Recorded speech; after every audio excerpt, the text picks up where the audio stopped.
Sebenarnya ada beberapa hal yang bagi saya ingin terangkan dalam kisah ini. Karena tempatnya ini di mana berhenti itu Tulah, dan di sana juga Daud diperintahkan Tuhan buatlah misbah di tempat itu. Dan di tempat itu sebenarnya sangat terkenal karena tempatnya namanya adalah Moria. Nah, Moria ini kalau kita berpikir di Moria, pertama kali disebutkan sebenarnya Moria itu kalau kita melihat di dalam Kejadian pasal 22. Apa yang terjadi dalam Kejadian pasal 22? Siapa ini? Abraham dan Ishak. Di mana Tuhan memerintahkan Abraham itu supaya dia pergi ke Moria. Di Bukit Moria, dan di sanalah dia harus membawa anaknya Ishak, anaknya yang tunggal, dan dipersembahkan. Sekarang tibalah di sini bahwa di situ juga Allah memerintahkan supaya murka Allah berhenti di tempat itu dengan membuat satu misbah di tempat Moria. Nah, ini kalau kita melihat jarak antara Abraham dengan Daud ada 1000 tahun. Dan 1000 tahun kemudian sebenarnya tempat Moria itu sebenarnya mungkin kalau tidak tepat, mungkin di situ di daerah yang sama di mana Tuhan Yesus Kristus juga diselibkan. Bukan hanya itu, tetapi di Bukit Moria, pas di Bukit pas ya. Wah, ini kan baru-baru dari sana, Pak Pendeta Balita. Nah, di situ juga di Bukit Moria, disitulah didirikan Bait Allah. Nah, saudara-saudara, kalau kita memikirkan banyak hal yang membuat saya semakin sebenarnya kalau ini kuliah ada beberapa hal yang saya ingin terangkan tentang apa yang hal-hal yang sangat penting.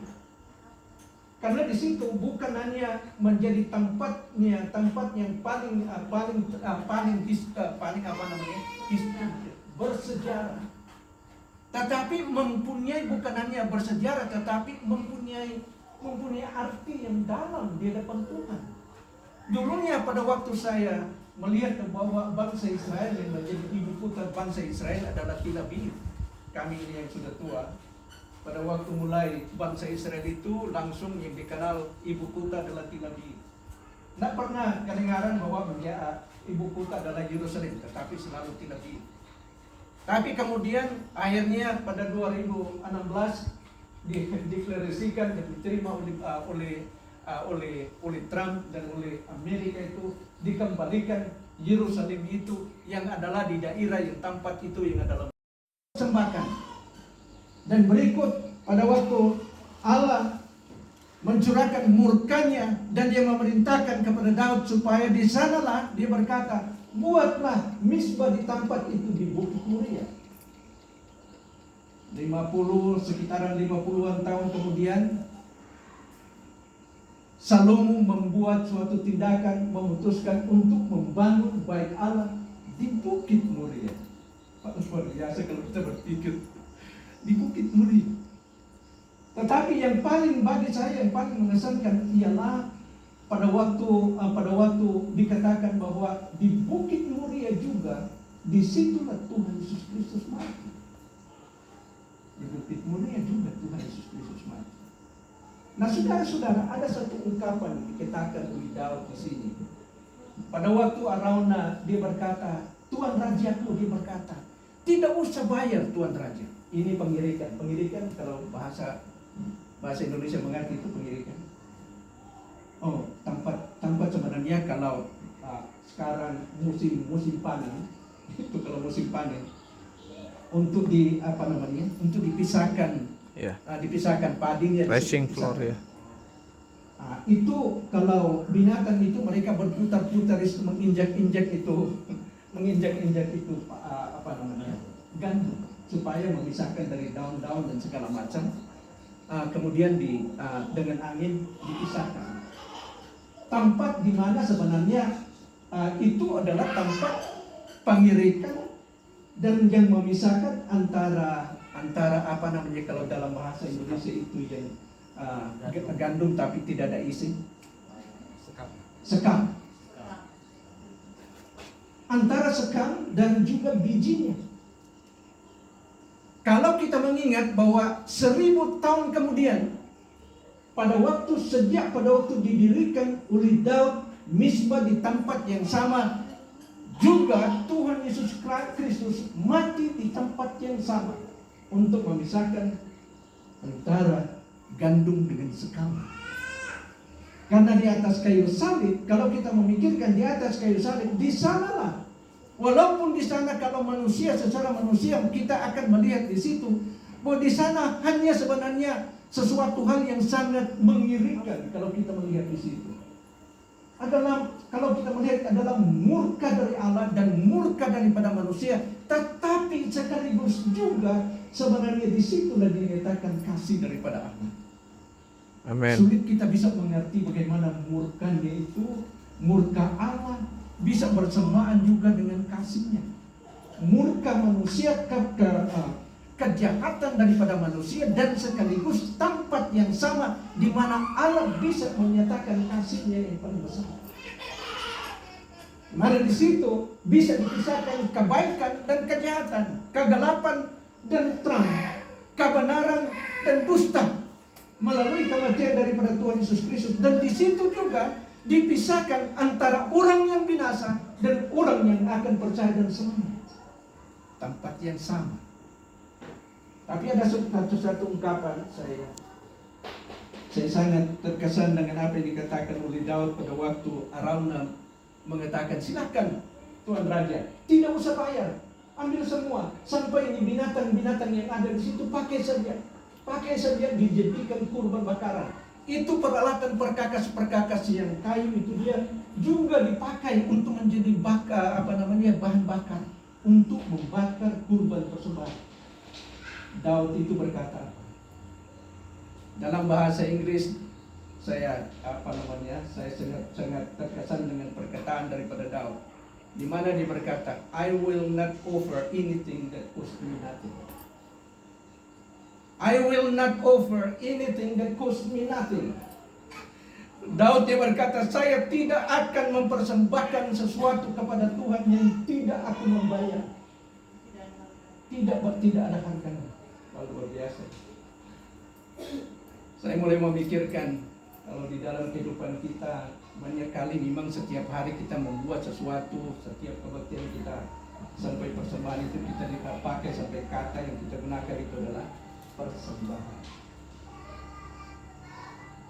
Segala sesuatu yang kita lakukan itu adalah persembahan kepada Tuhan. Sementara saya merenungkan ayat ini, saya mulai juga bertanya kepada diri saya, apakah setiap persembahan yang saya berikan itu berharga? Saya pernah mengunjungi beberapa tahun di lampau bersama-sama dengan, sekarang sudah tidak ada, Dr. Hans Lumintan dengan Pendeta Rudi Akai. Pada waktu Rudi Akai menjadi ketua pertama kali, akan mempersembahkan sesuatu yang berharga bagiku. Karena saya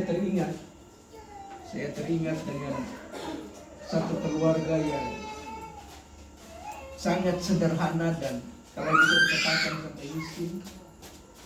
Mereka itu tinggal jauh, 6 km dari gereja. Mereka harus jalan kaki untuk datang ke gereja. Kehidupan mereka hanya berkebun biasa. Satu ketika mereka datang di gereja, mereka itu berkeringat karena jauh. Tetapi dia memikul sekitaran 40 kilo ubi jalan. Saya bilang, ubi jalan, untuk apa ini Pak? Dia berkata, saya merasa bahwa kami harus mengambil bagian untuk menyukur hamba Tuhan. Kami tidak punya apa-apa, tetapi kami baru saja panen ubi jalan. Pikul ubi jalan, mereka pikul ubi jalan untuk mempersembahkan, berikan kepada pendeta. 6 km dia pikul.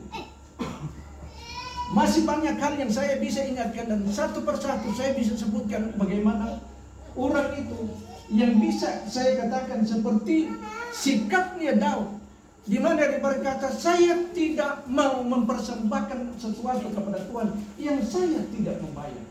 Dalam bahasa Inggris, I will not offer anything that cost me nothing.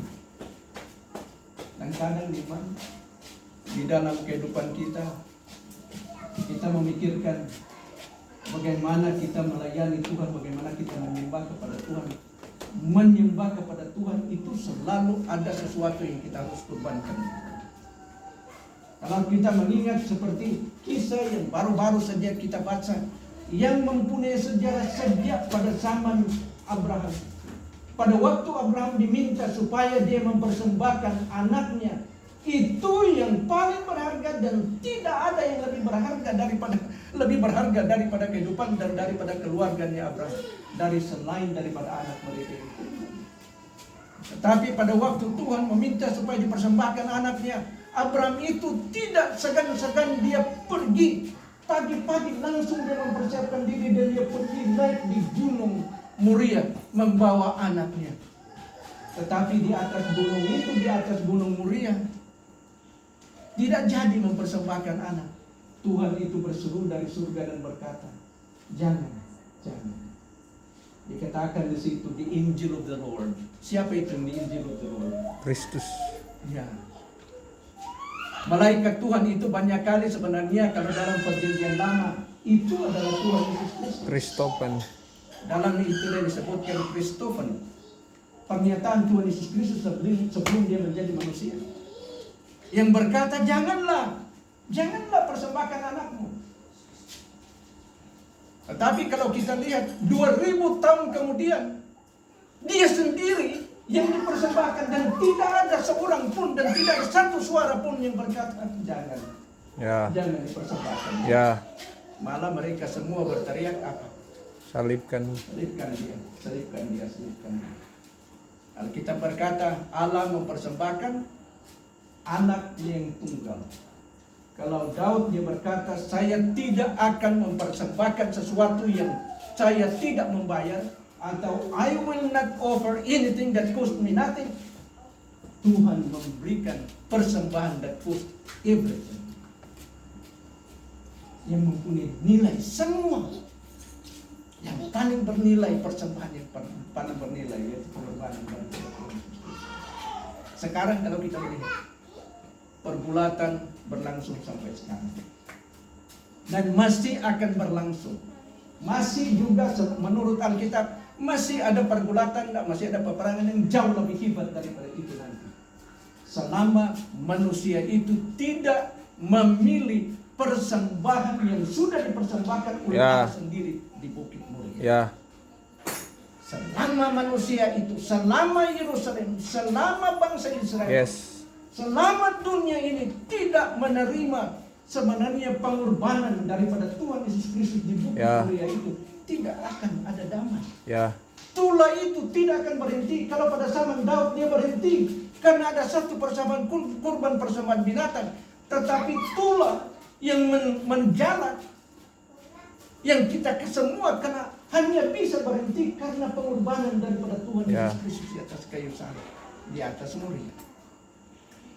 Saudara-saudara, sekarang kita bersyukur karena kita semua sudah mendapatkan manfaat dari pengorbanan di Bukit Moria itu, yaitu pengorbanan daripada Tuhan Yesus Kristus. Tapi saya mau menutup renungan kita pada malam ini dengan satu pertanyaan. Bagaimana persembahan kita? Is it costing you something? Apakah dia memang sungguh-sungguh bernilai di hadapan Tuhan? Mari kita tutup mata dan kita